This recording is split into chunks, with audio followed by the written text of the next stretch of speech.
And you know exactly who I'm talking about here. The fake natties who look just good enough to amass a huge following and make you question their natty status, but not so good that their protests can't still create plausible deniability.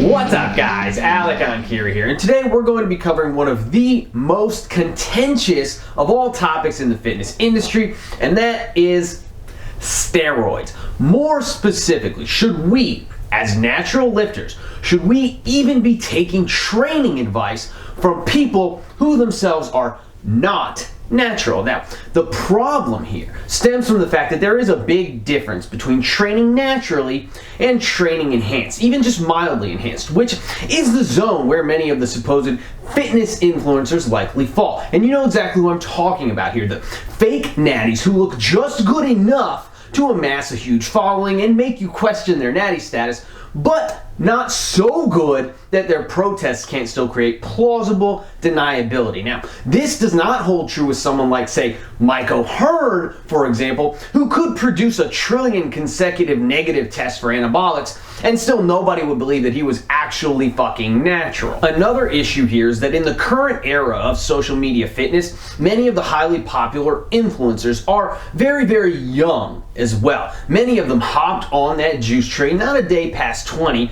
rode it out for a couple years, got really fucking jacked, and then decided that they were enough of an expert to start a YouTube channel and become the next big thing. Now, I'm not saying that people in their early 20s cannot be relatively knowledgeable on the subject of weight training and fitness. Far, far from it.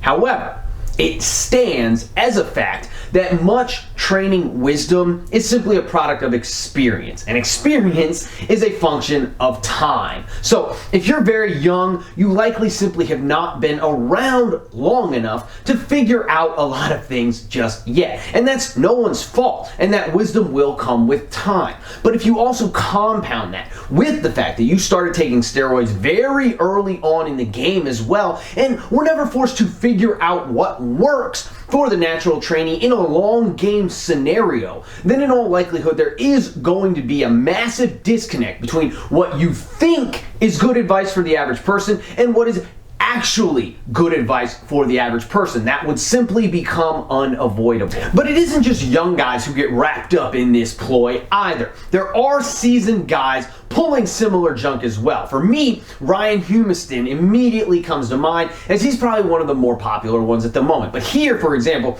you have a guy who's clearly been in the game for a very long time, has built a very, very impressive physique, and carries far, far, far, far more muscle than I could ever hope to dream of carrying.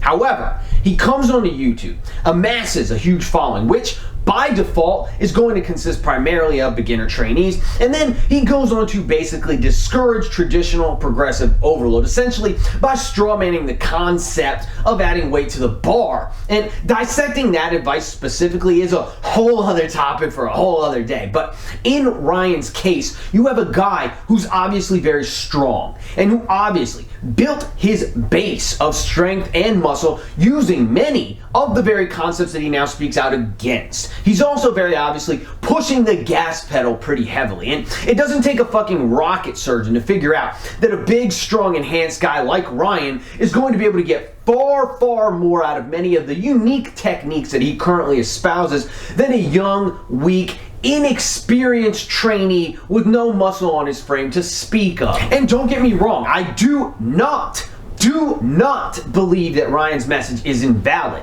I just don't think that YouTube is really the correct platform for preaching it. Yes, people are receptive to it because much of it sounds novel and exciting, but his channel is akin to trying to teach a baby how to sprint before it can even fucking crawl. The application is simply incorrect, and that's really what I want to cover today. Choosing to be enhanced is fine. I do not give a shit. I don't judge people, and I truly do not care, because why on freaking earth would I? But the simple fact of the matter is, the great majority of us are not enhance. The majority of us are still natural, and we still want to make damn good progress in the gym in spite of that. And we need advice that is designed around that notion and caters specifically to that limitation, if you can call it that. And so if, as an enhanced trainee or coach or influencer, you're unable or unwilling to discern those differences, the differences between what works for an enhanced trainee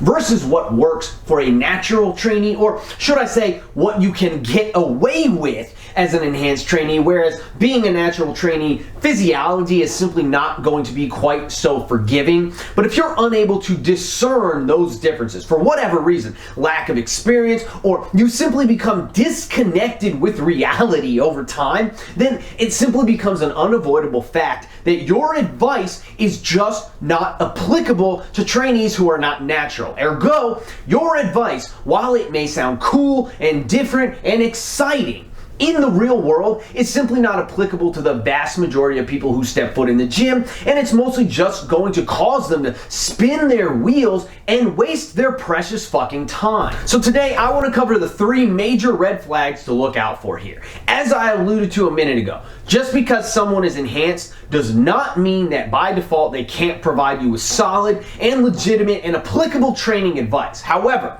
being around the block a few times myself and spending a lot of time in the social media fitness realm, I've noticed that many of them simply do not. That's just the way it is. A lot of the advice doled out by enhanced social media influencers is frankly bullshit, and it's simply not the best way to help you achieve your fitness goals, most especially not initially, earlier on in the game. So if you see somebody who looks very impressive but is probably not natural, and you start thinking to yourself, okay, this dude knows his shit, so I'm going to hang on his every word, maybe first you should check to see if any of these 3 major red flags are present, and if so, then you should probably run the other way as fast as you fucking can.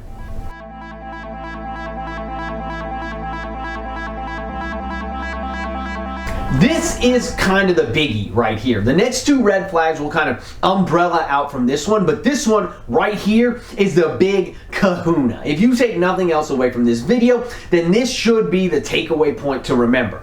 Anyone who is fucking jacked as hell and telling you that you don't need to do compound exercises in general, or that the tried and true, traditional, basic compound exercises suck for some particular reason, or that you should exclusively be doing their novelty variations that are essentially futile attempts at reinventing the wheel, primarily for the sake of standing out from the crowd and gaining notoriety, then this is not the person that you need to be listening to or taking heartfelt advice from. The basics are the basics for a reason, and that reason is that they freaking work every single time. They build size across the entire body, they build strength across the entire body, and they do so in the most efficient manner possible for the natural trainee. They're difficult enough and they create enough of a systemic disruption to oust homeostasis and convince the body to add metabolically expensive muscle tissue. They can also be progressed upon for a very long time, assuming that optimal set, rep, and programming protocols are adhered to, allowing you to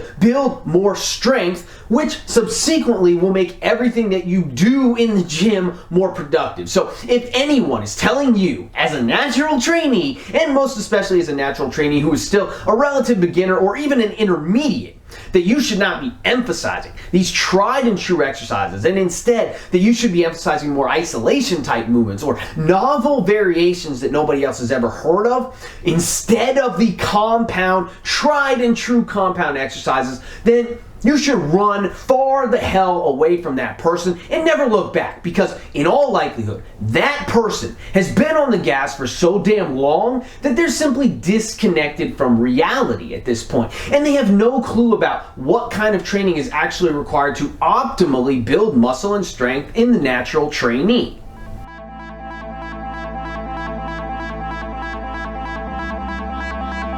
Now this red flag is probably going to be a little bit more contentious with more of you guys than red flag number 1 was, but hear me out first, because this one kind of piggybacks off the same idea. But if you're performing an exercise using a cable or a machine, the difficulty of that exercise will simply never be able to match the difficulty of even that exact same movement pattern when it's performed with a barbell or even a pair of dumbbells in certain cases. And the bodybuilders and the enhanced guys are going to jump on this point right here and say that mechanical tension is the only thing that really matters here. And while there is some validity to that statement where muscle hypertrophy is concerned, it's certainly not the end-all be-all, especially not for natural trainees. And here, why don't you guys ask me a question? Ask me, would I rather lead my leg workout off with 4 sets of 10 on the leg press or 4 sets of 5 on the front squat? And go ahead, I'll wait.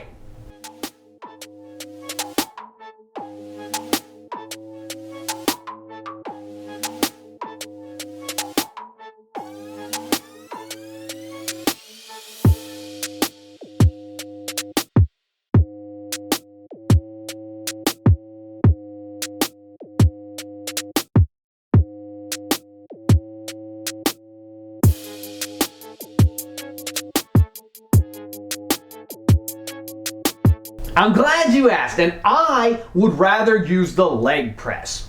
Are you shocked? Because you shouldn't be. Of course I would rather use the leg press because it's fucking easier, but it's not as productive. The mechanical tension directly on the quads might even be higher with the leg press than it is with the front squat.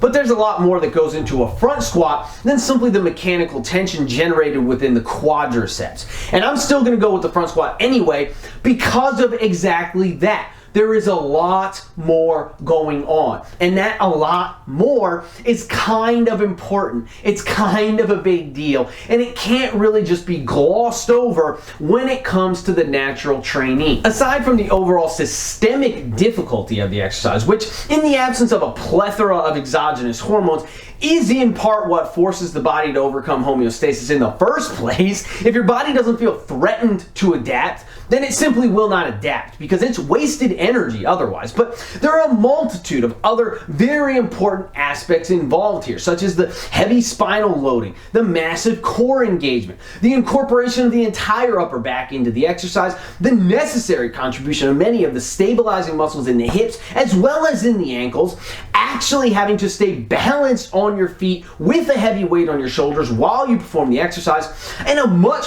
larger degree of total body intramuscular coordination involved in the exercise. But all of these aspects tie together to create a much more potent systemic stress, which in the end is going to lead to greater strength gains and more muscle growth in the long run in the natural trainee. Even in the quadriceps specifically, mechanical tension be damned. What I'm saying is the body is a system, and it's designed to work as a system, and obsessing over each constituent part when the whole is much, much greater than the sum of said parts is to simply miss the forest for the trees. It's a duplicitous notion brought about by people to whom the laws of physiology no longer apply. And as such, it should be promptly ignored, discarded, and forgotten by natural trainees.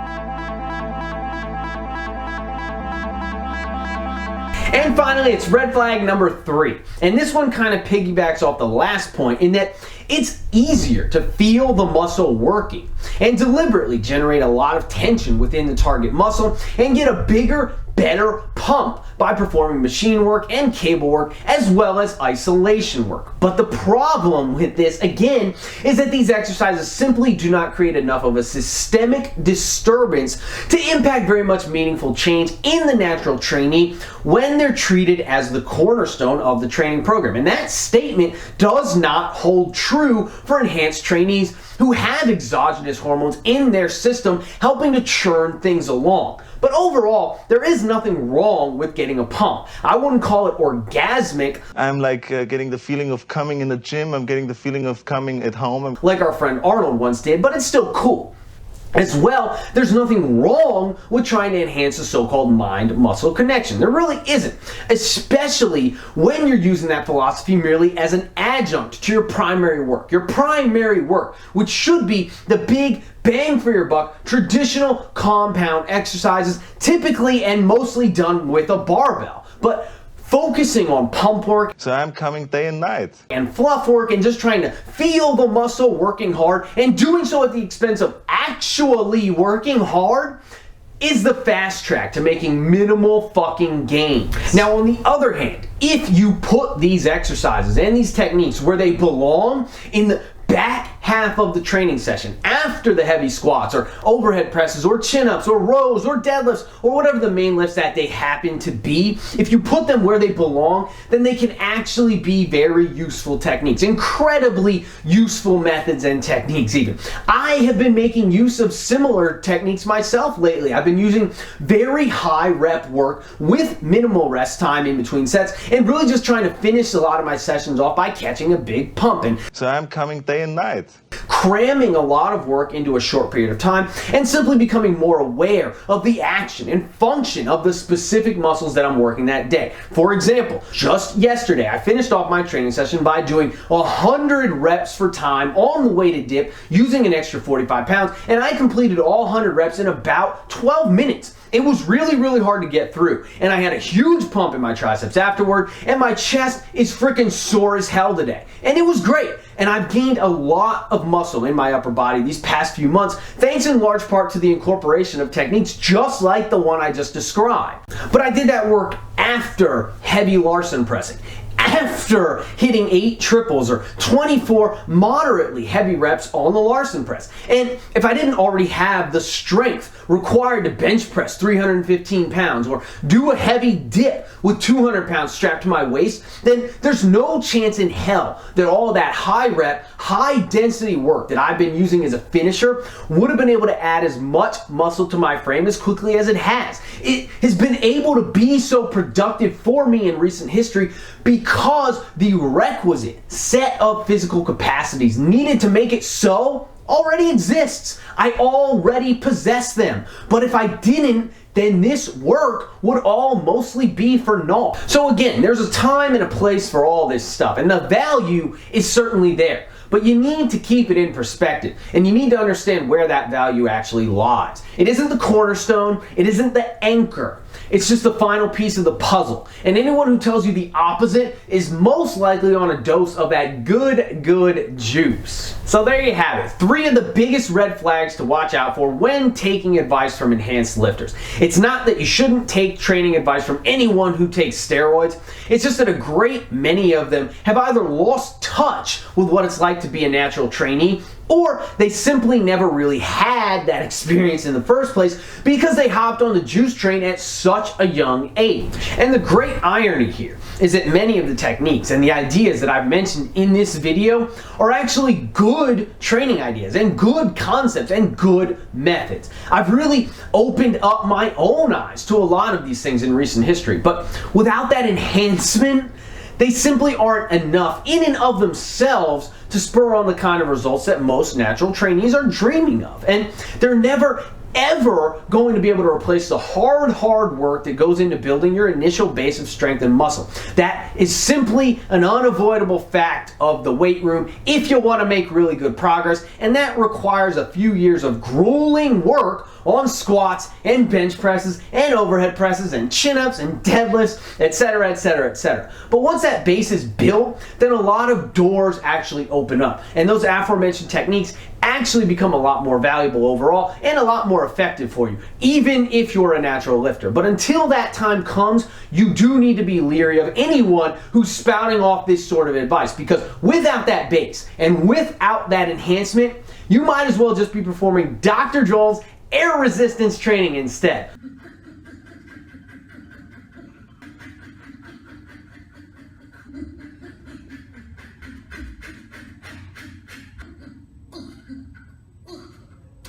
The results that you see from that are going to be just about the same in both cases. Anyway, that's all I got for today, guys. Please be sure to like the video. Don't forget to subscribe to my channel. And definitely leave me some love in the comments down below. And if you're interested in online coaching, be sure to shoot me an email at enkiri.elite@gmail.com, and I'd be happy to pass some more information your way. Or simply visit my website, www.enkirielitefitness.com, for more details. Keep training hard, and I'll catch you guys next time.